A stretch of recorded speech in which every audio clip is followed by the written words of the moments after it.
Llegamos a las 7:31 de la mañana. Gracias a ustedes por esa presencia. Hashtag Saludo Planetario vuelve a ser tendencia. Gracias a todos ustedes. Nuestro vínculo de energía para comenzar cada día. Allí tienen @EduRodríguezG, mi punto de contacto con ustedes en las redes sociales, tanto en Twitter como en Instagram. Nuestro próximo invitado es Jesús Palacios, economista, magíster en finanzas del IESA, profesor de la Universidad Católica Andrés Bello, analista de la firma MFI Securities, o no sé si es AMFI. Buenos días, Jesús, buenos días, bienvenido. Buenos días, Eduardo, gracias por la invitación. Bueno, Jesús, nos interesa saber qué se puede proyectar, la pregunta que tanto se hace la gente, para el segundo semestre de este año, para la economía en el segundo semestre de este año. En estos días entrevisté a Luigi Pizzella, actual tesorero de Conindustria, próximo presidente, y él decía que la gran tarea, por ejemplo, es rescatar el salario de los venezolanos. Pero, ¿cómo definirías tú ese entorno, ese contexto previsible para esta segunda mitad de 2021? Bueno, Eduardo, y es una buena pregunta para arrancar esta mañana, porque, bueno, tenemos un país que ha pasado por una contracción económica durante 7 años, ha pasado por un proceso hiperinflacionario que ya va para su cuarto año, es el segundo mayor y más largo de la historia. Bueno, todo este contexto obviamente tiene muy deteriorado la capacidad de compra del venezolano. No es un secreto que esta caída del Producto Interno Bruto, pues obviamente ha impactado directamente, y la caída de la actividad económica ha implicado directamente la caída del salario, ¿no? Y con ello también ha implicado desmejoras en la productividad del venezolano promedio, porque la constante falla de servicios públicos, y esto ha hablado desde, bueno, las fallas recurrentes en la electricidad, el agua, la conectividad, pues definitivamente no hacen del empleado venezolano tampoco el más productivo, y eso pues suele tener implicaciones también a nivel salarial y también en la capacidad de las empresas para atender, digamos, las necesidades también de su sector laboral. Es uno de los grandes retos, pero en un contexto como el actual parece complicado, ¿no? Yo pensaría, Eduardo, y entrando un poco en cómo se ve este segundo semestre del año, pues yo creo que estamos lejos, a pesar de haber, de quizás que este sea el año de menor caída en los últimos 7 años, hablando de 2014 hasta acá. Es probable que veamos el año en el que la variación de la actividad económica sea menor en este periodo, luego que caímos 20% en 2018, caímos 40% en 2019, caímos cerca de 33% en 2020, caer este año 4%, obviamente habla de una desaceleración de la caída, y el pronóstico, claro, de que el año que viene habrá seguramente los primeros visos de una recuperación que va a ser bastante lenta. Sin embargo, es poco significativa cuando has caído, como lo decíamos, cerca de 80%, ¿no? Entonces, incluso, porque en esto no coinciden todas las consultoras, si tuvieras un incremento del 2% de la actividad económica, eso, después de haber caído 80%, es la verdad bastante marginal el impacto. No pareciera ser completo. Yo creo que, dando un panorama un poco de por qué todavía se percibe esta contracción leve, al menos de entre 4 o 2% en la actividad económica este año, es que la pandemia ha seguido marcando la actividad económica en el país. Las semanas de flexibilización y radicalización tienen trabajando la economía al menos al 50% en muchos de los sectores claves. Tienes, bueno, aumentos de costos asociados en cadenas globales por las mismas restricciones todavía que te genera la pandemia. Eso tiene un impacto muy importante de importaciones, Eduardo. Y luego también tienes el mantenimiento de sanciones y en particular los temas asociados a las presiones que hace el gobierno de Estados Unidos, que limitan el acceso de diésel al país y que ha creado, pues, una crisis también en este sector.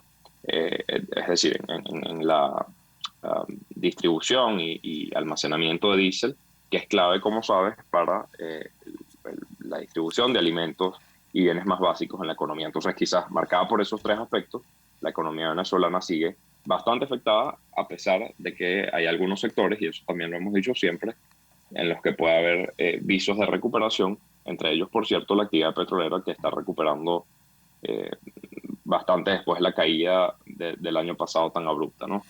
Fíjate, Entonces, Jesús, y permíteme la metáfora, ¿no? Suponiendo que el país sea una carreta y que tenga dos caballos que la tiran, que la alan, que la impulsan, un caballo representa el sector público y el otro caballo representa el sector privado. Pues por supuesto, lo ideal es que cada caballo con su vigor se sumen el uno al otro en la integración y la carreta vaya de la manera más firme hacia adelante. Pero, ¿qué porcentaje le darías tú o cómo describirías tú el esfuerzo que hace ese caballo del sector privado, o el aporte más bien, y el aporte del caballo del sector público? Bueno, estábamos acostumbrados a una economía que era, Eduardo, muy dependiente del sector público. Y si crisis estructurales como esta sirven para algo, es que esa dependencia ha bajado.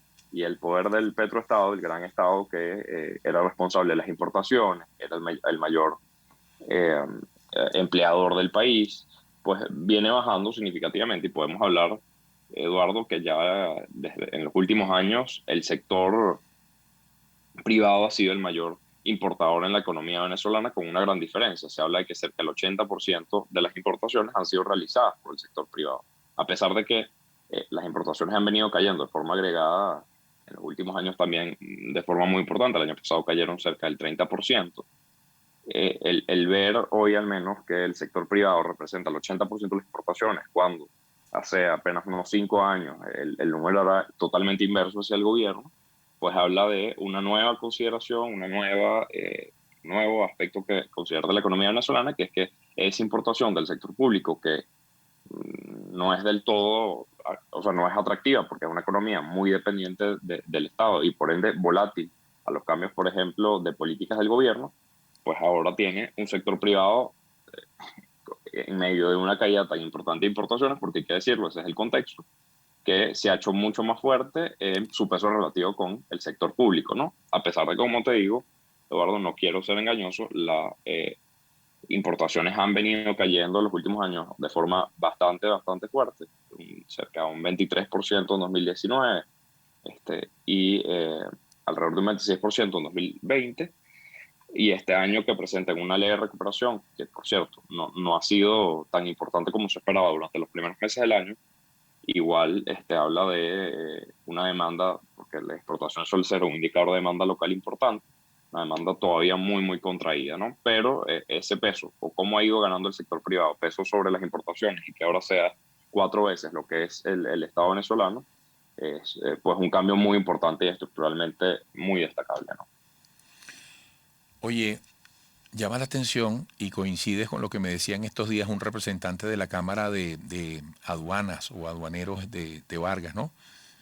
Que haya bajado la importación. Brevemente, eh, cuando se dice que ha bajado la importación, ¿qué es lo que uno ve entonces en el comercio? Cuando cada vez pareciera que hay más productos importados, ¿y por qué entonces productores nacionales se quejan de que quieren condiciones más justas al coexistir con lo que viene desde afuera? Muy brevemente, y disculpa, Jesús. No te preocupes, Eduardo. Bueno, tal cual, yo creo que hay una sensación quizás empírica en algunos de los centros poblados principales del país de que pues sí ha habido un aumento de las importaciones y que hay una recuperación al menos de los bienes importados en el país. De nuevo, puede ser que este año experimentemos un impacto levemente hacia arriba, pero para ponerte un ejemplo, Eduardo, en 2018 se importaban cerca de 13 mil millones de dólares y que hoy se importen apenas unos 5.500, quizás hasta unos 6.000 millones de dólares. Este año es un poco mejor que el año pasado, pero definitivamente sigue siendo la mitad de lo que era. ¿Qué es lo Exacto. que pasa? Que la producción nacional está muy deteriorada y pues algunos de esos vacíos en el mercado han sido tomados por bienes importados. Sin embargo, no sirven todavía, pero ni de cerca, para sustituir o complementar todo lo que eran las importaciones hace unos años, ¿no? Y también las importaciones han migrado a unos sectores a otros. Ahora, quizás la importación que más se ve tiene que ver con alimentos y por eso, y por esta onda de los bodegones en los principales centros poblados del país, genera esa sensación de que hay una ola de importación al país, pero la realidad es que también la capacidad importadora del país y lo que hemos visto desde febrero hasta acá es una nueva contracción en las importaciones, ¿no? Bueno, Jesús, te agradezco muchísimo. Hasta pronto. Muchas gracias, Eduardo, por el tiempo. Jesús Palacios, economista, magíster en finanzas del IESA, profesor de la Universidad Católica Andrés Bello, analista de la firma MFI Securities. Volveremos.